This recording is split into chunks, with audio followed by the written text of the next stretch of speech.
Michael, honey, come sit with family, Diane called out, her voice carrying that familiar tone of false sweetness she reserved for public displays. My stepmother of 8 years had perfected the art of looking caring while systematically destroying any relationship I might have had with my father. I shook my head politely, staying in my position near the wall. The last time I'd tried to sit with family, she'd made a scene about how I was taking up space meant for people who actually mattered. That was Christmas 2 years ago, the last holiday I'd been invited to. After the service, as people gathered in the fellowship hall picking at store-bought sandwiches, Diane cornered me near the coffee station. Her makeup was flawless despite her tears, and her black dress probably cost more than most people's rent. "I suppose you expect something now," she said, her voice low enough that nearby mourners couldn't hear.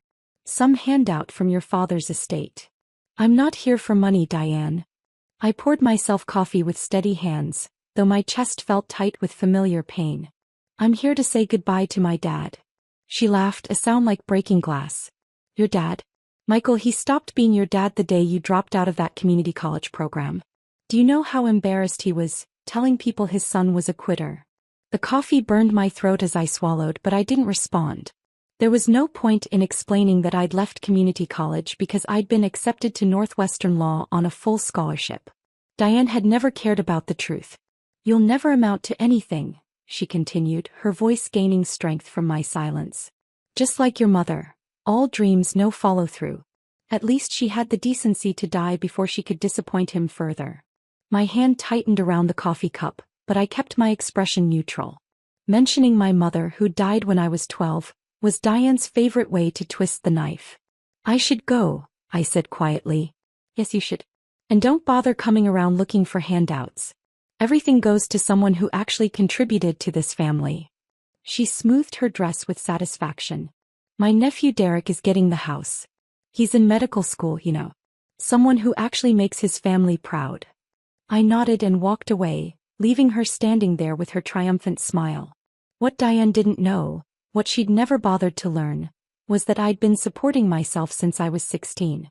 While she'd been convincing my father that I was a failure, I'd been working my way through law school and building a practice that specialized in family law and estate planning. The irony wasn't lost on me that the woman who'd spent years calling me worthless had no idea she'd been living off my father's improved finances.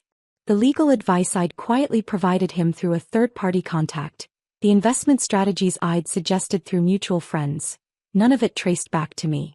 I'd wanted to help my father without giving Diane ammunition to use against me. 3 weeks after the funeral, I was reviewing case files in my downtown office when my assistant Janet knocked on the door. "There's a Diane Hartwell here to see you," she said, her eyebrows raised.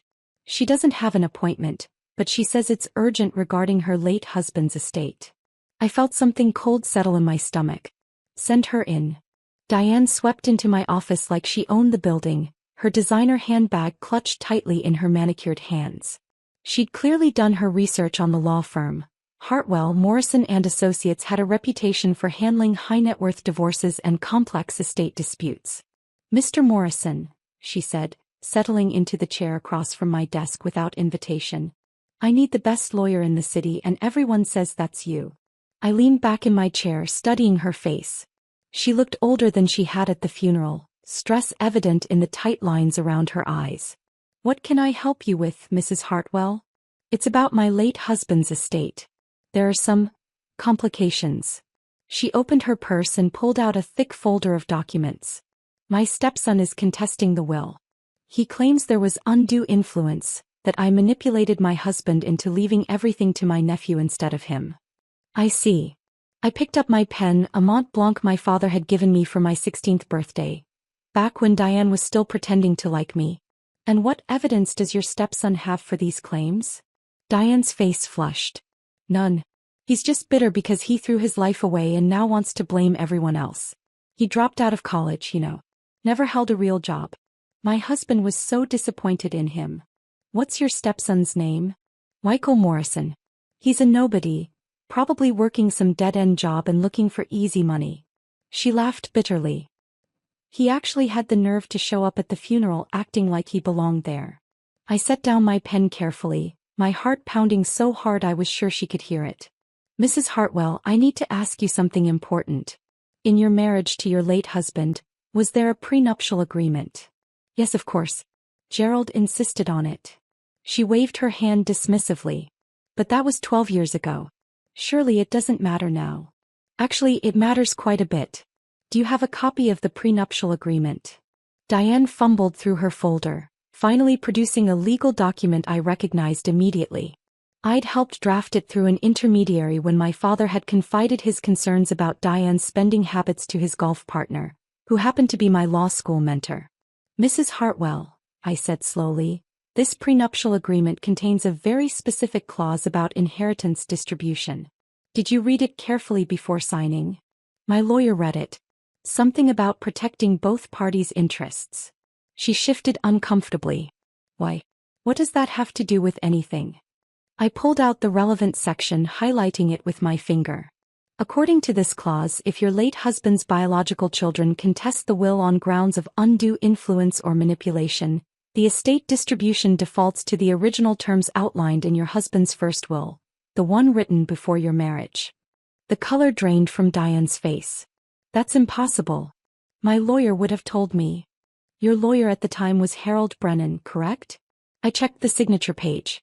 Mr. Brennan was actually representing both you and your husband in this matter, which created a conflict of interest. This prenuptial agreement is legally vulnerable to challenge on those grounds alone. Diane stared at the document as if it might catch fire in her hands. But the will? Derek was supposed to inherit everything. The house, the investments, the business. Will likely be distributed according to your husband's original will, assuming your stepson's legal team can prove their case. I leaned forward, meeting her eyes directly. Mrs. Hartwell, did you encourage your husband to disinherit his biological son? That's not, he made his own decisions. Because if there's evidence of manipulation or systematic alienation of a biological child, this case becomes much more complex. The court will look at patterns of behavior, documented instances of interference with the father-child relationship, and evidence of emotional manipulation. Diane's hands were shaking now. How much will this cost?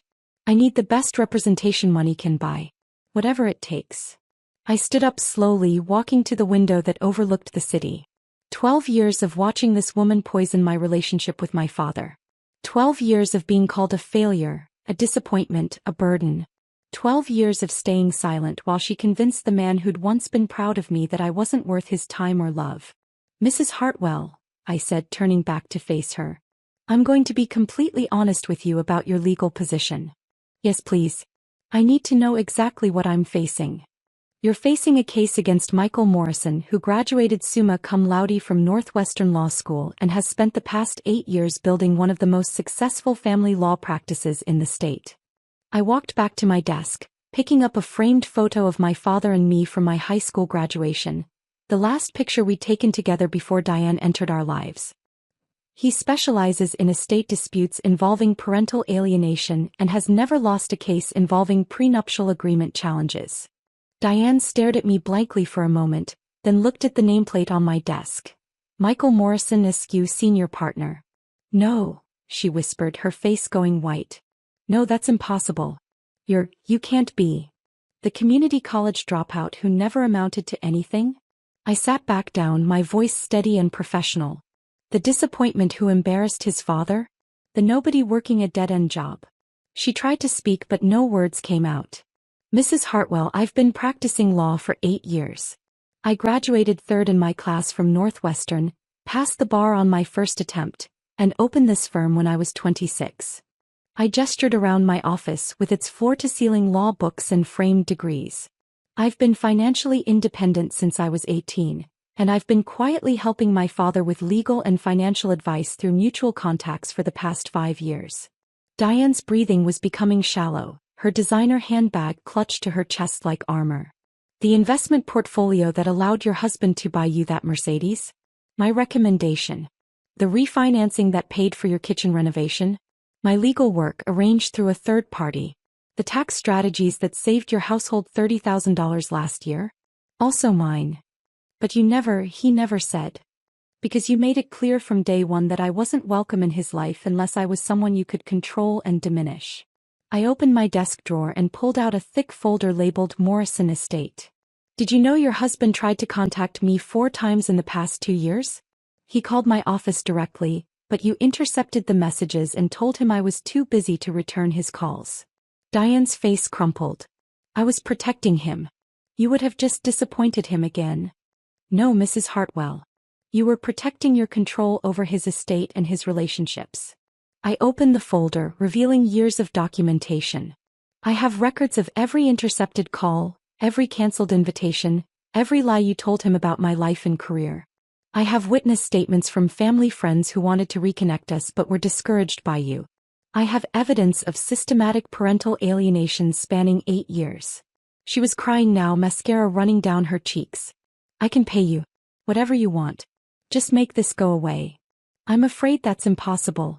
You see, I can't represent you in this case because I have a conflict of interest. I stood up and walked to the door, opening it for her. I'm the Michael Morrison who's contesting the will. But you can't do this. I'll fight you. I'll hire the best lawyers in the city. You're welcome to try. But Mrs. Hartwell, you should know that most of the best family law attorneys in this city either work for me or consider me a colleague. The few who might take your case will charge you at least $200,000 up front, and frankly your legal position is indefensible. Diane stumbled to her feet, gathering her documents with shaking hands. At the door she turned back one more time. He loved me. Gerald loved me more than he ever loved you. Maybe he did, I said quietly. But love built on lies and manipulation isn't really love, is it? It's just control dressed up as affection. After she left, I sat alone in my office as afternoon sunlight streamed through the windows. On my desk was a letter I'd found among my father's papers. A letter he'd written to me but never sent, dated just 6 months before his death. Michael, I know I haven't been the father you deserved. I let my pride and my fear of admitting mistakes keep us apart. I'm proud of the man you've become even though I had nothing to do with it. I hope someday you can forgive a foolish old man who let the wrong person convince him that love meant choosing sides. 3 months later, the estate case was settled out of court. The prenuptial agreement was invalidated due to conflict of interest and inadequate representation. My father's original will was reinstated, leaving me the house, the business, and the majority of his assets. Diane received the minimum required by state law for surviving spouses. Enough to live comfortably, but not the fortune she'd expected. Derek, her nephew, contested the settlement briefly but dropped his claim when he learned about the evidence of his aunt's manipulation. It turned out he'd been just as much a victim of her schemes as I had been, pressured into playing a role in her plan to control the family. I kept the house but donated most of the furnishings to charity. In my father's home office, I found a box hidden behind legal files. A box containing every article about my law school achievements, every newspaper mention of my cases, every professional award I'd received. He'd been following my career all along, collecting evidence of the success that Diane had convinced him didn't exist.